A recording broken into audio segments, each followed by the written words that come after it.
You never really think it'll happen to you.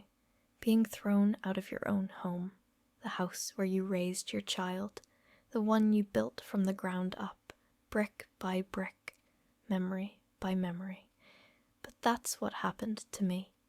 Not by a stranger, but by my own daughter-in-law. And 6 months later, she was the one knocking on my door, asking to move in. This is my story.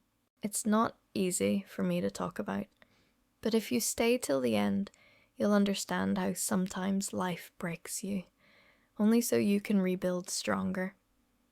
My name's Margaret, though everyone calls me Maggie. I'm 59, widow, mother to one son, Michael. After my husband David passed away, I poured everything into Michael. He was my reason to get out of bed each morning. Our home was small but beautiful. A 2-bedroom house on Elm Street. White fence, yellow roses in front, wind chimes by the door. I still remember painting the living room walls with him. He wanted blue, I wanted cream. We argued for 2 days, then laughed and mixed them together into a soft grey. That was us. Never perfect, but always together.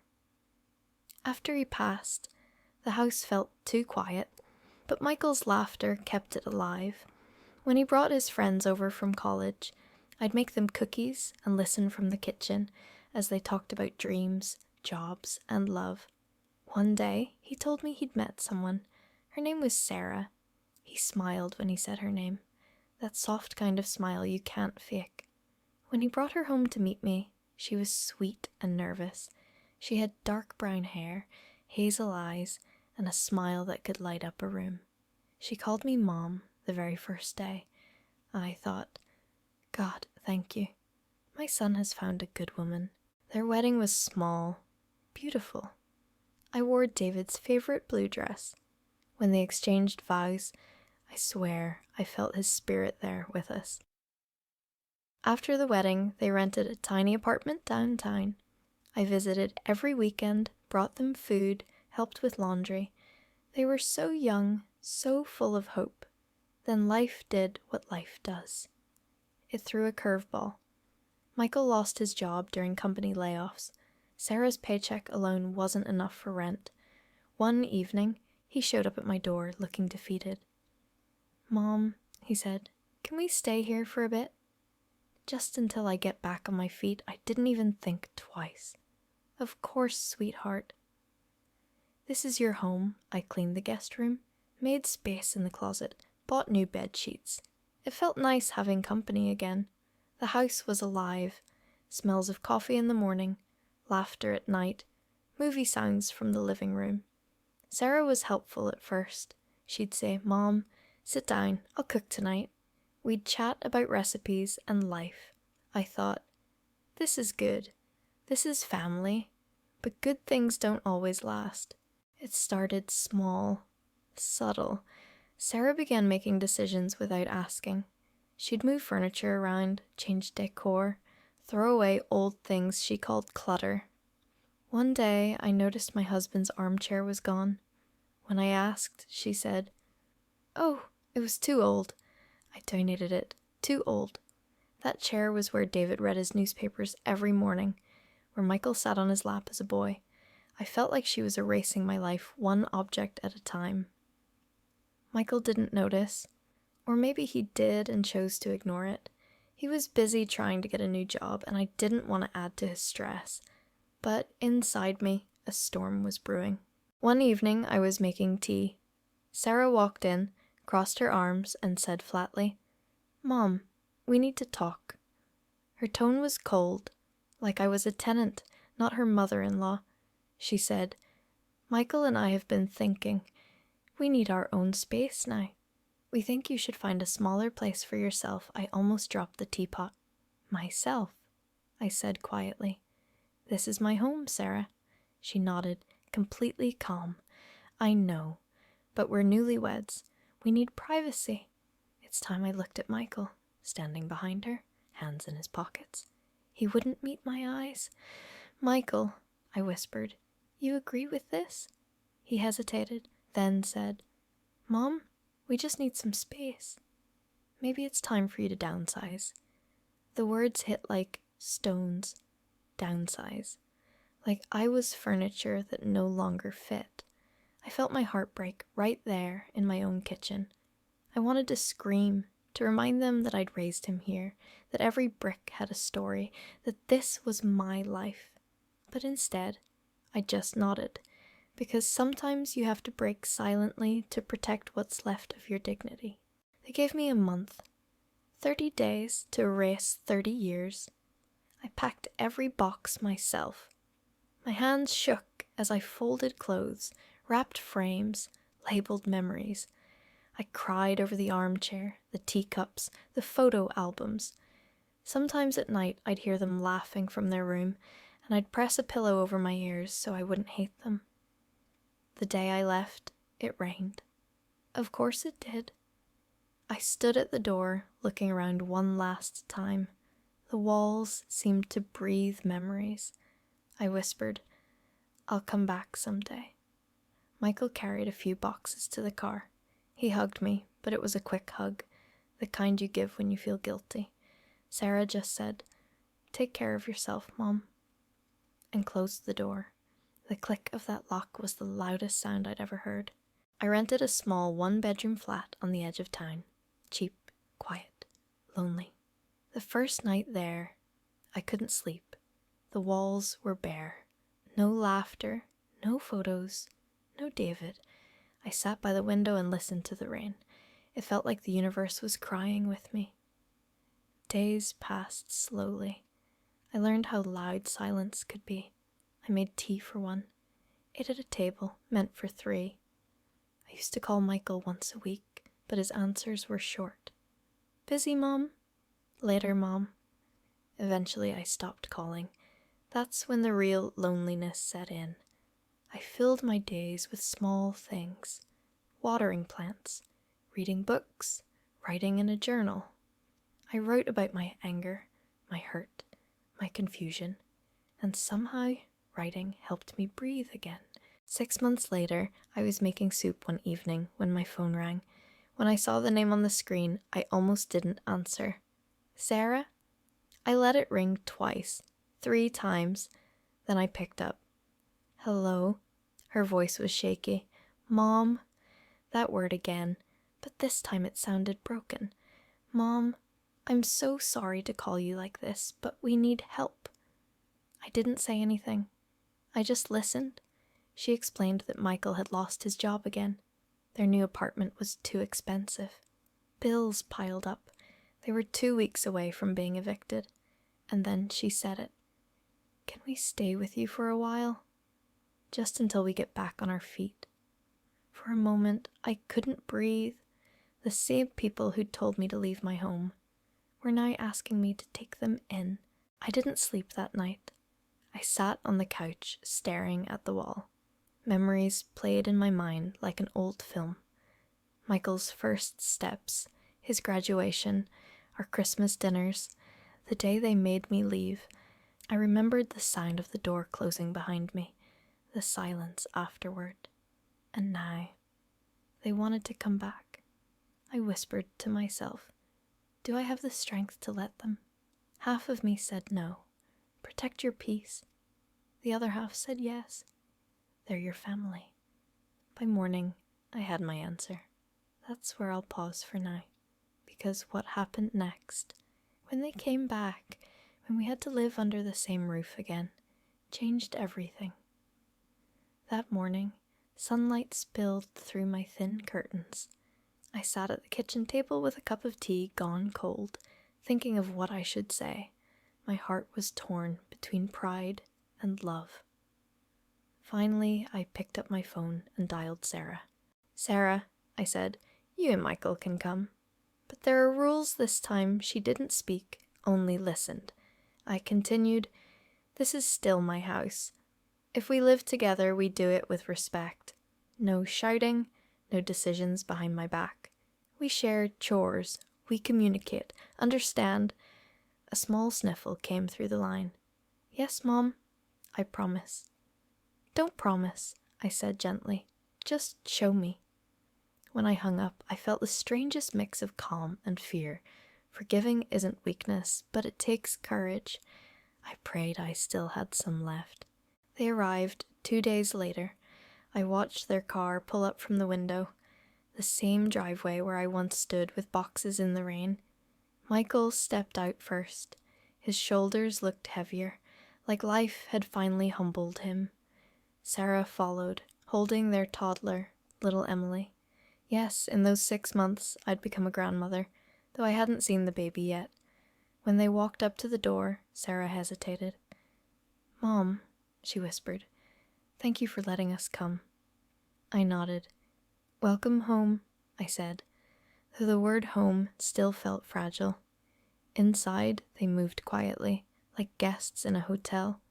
Michael put their bags down and said, "We'll stay out of your way." I shook my head. This isn't about staying out of my way. It's about learning to share a home again. He smiled weakly. "Deal." The first week felt like walking on eggshells. We were polite. Too polite. "Morning?" "Morning."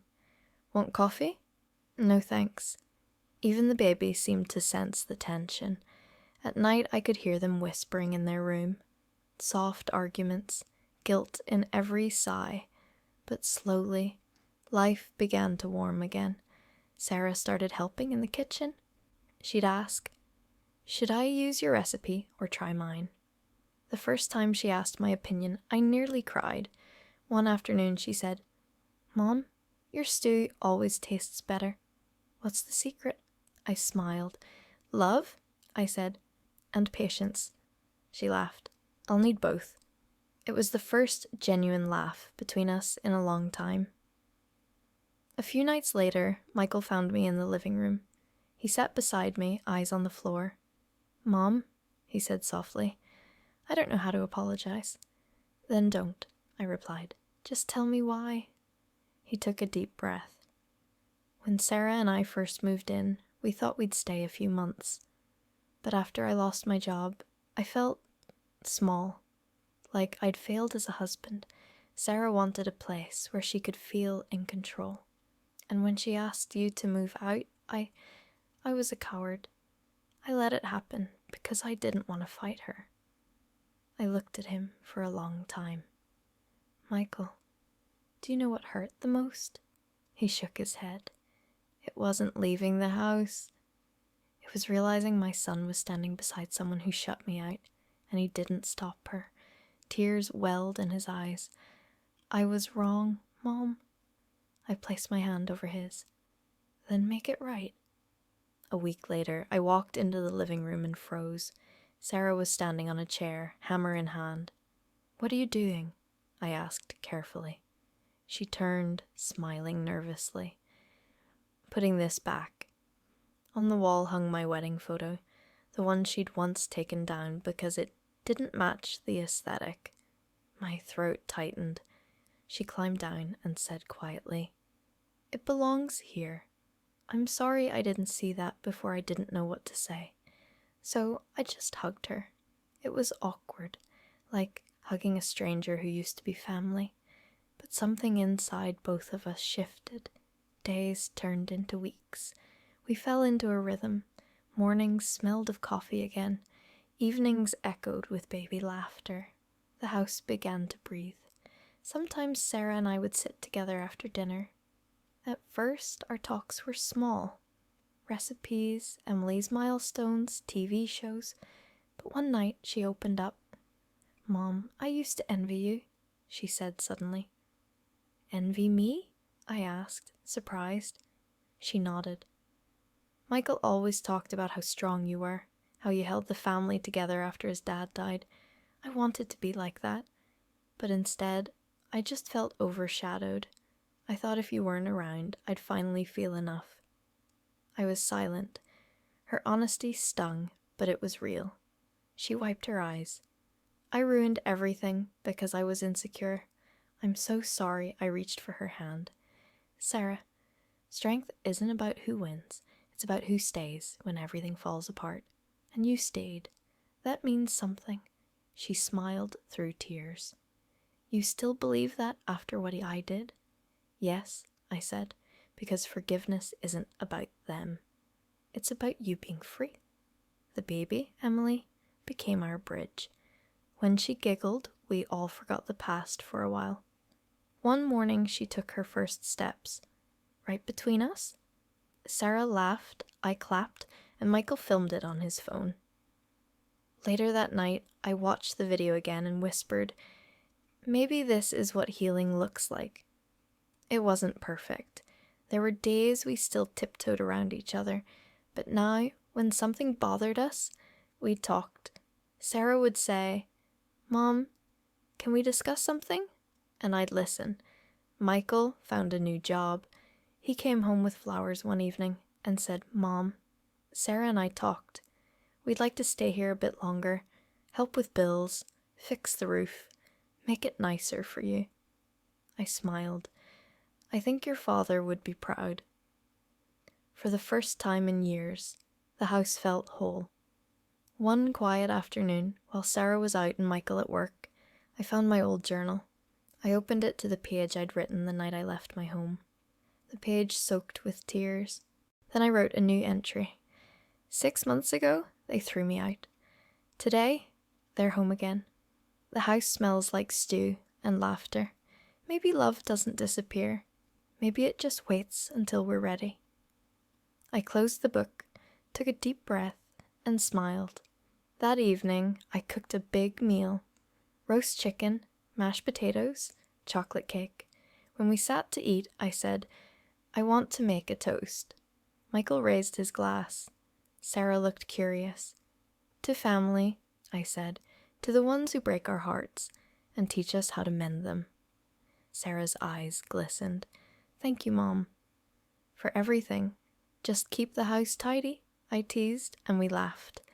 It was laughter that sounded different. Not nervous, not forced, but free. Months later, we started a small garden behind the house. Sarah said she wanted to grow something from scratch, something that couldn't be taken away.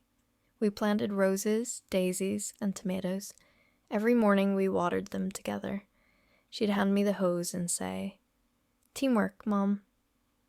One morning, a new rose bloomed, bright yellow. I looked at it and remembered David's words. Yellow brings warmth. I whispered to myself. It really does. One evening, long after Emily was asleep, Michael sat with me on the porch.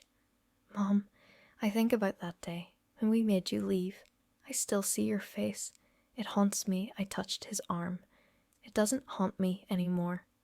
Let it go. He nodded, tears in his eyes. You're too good, Mom. No, I said softly. I just finally learned that holding on to pain doesn't protect you. It only keeps the door closed when happiness wants to come in. He smiled. I love you. I know, sweetheart. I always did. If you're listening to this story right now, maybe you've been hurt by your own family. Maybe you've been thrown out of someone's life. Or maybe you've had to shut someone out. It's okay to feel lost. It's okay to grieve what was. But remember this. Forgiveness doesn't erase what happened. It releases you from carrying it forever. There's power in silence, but there's even more power in peace. I learned that home isn't just a house. It's the place where hearts finally rest. And sometimes, after everything breaks, that's exactly where we find ourselves again. A year has passed since they came back. The house is full again. Pictures hang where they belong. Emily's laughter fills every room. Sometimes, when I sit on the porch swing at sunset, Sarah brings me tea and says, Mom, thank you for giving us a second chance. And I always answer the same way. No, Sarah, you gave me one too, because forgiving them didn't just rebuild our family. It rebuilt me. If life has pushed you out, remember, the door can open again. Maybe not the same way, maybe not with the same people, but with the same heart. Stronger, wiser, kinder. Thank you for listening to my story. And remember, even if they throw you out. Never throw away your self-worth. Did you like the story, my dear ones? Tell me, which city are you listening from today? I love seeing where all my family around the world is watching from. Let's meet down in the comments. I read every single one of them. And if this story touched your heart, you can send a super thanks to help me keep bringing more stories just like this one. Thank you for your love and support. You're the reason I keep sharing these stories. I can't wait to see your comments below. Until next time, stay kind, stay strong,